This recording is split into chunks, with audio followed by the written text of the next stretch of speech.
24শে জানুয়ারি শুক্রবার শাহবাগে বিকেলে বৈষম্য বিরোধী ছাত্র আন্দোলন ও সম্মিলিত বেসরকারি বিশ্ববিদ্যালয় শিক্ষার্থীদের যৌথ উদ্যোগে March for unity and justice শিরোনামে ছাত্র সমাবেশ আয়োজন করা হয়।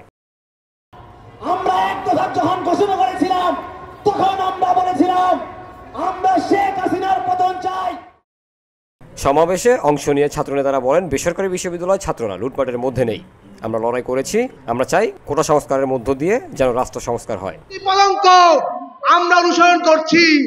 আমরা বেসরকারি বিশ্ববিদ্যালয়ের ছাত্ররা কিন্তু লুটপাটের ভিত্তিতে নাই। আমরা চাই, আমরা লড়াই করেছি কোটা সংস্কারের মধ্য দিয়ে রাষ্ট্র সংস্কার যেন ঘটে। 50 বছরের রাজনৈতিক দলগুলো লুটপাটের যে রাজনীতি কায়েম করেছে তার অবসান হোক। এই মুহূর্তে দরকার বিচার আর সংস্কার।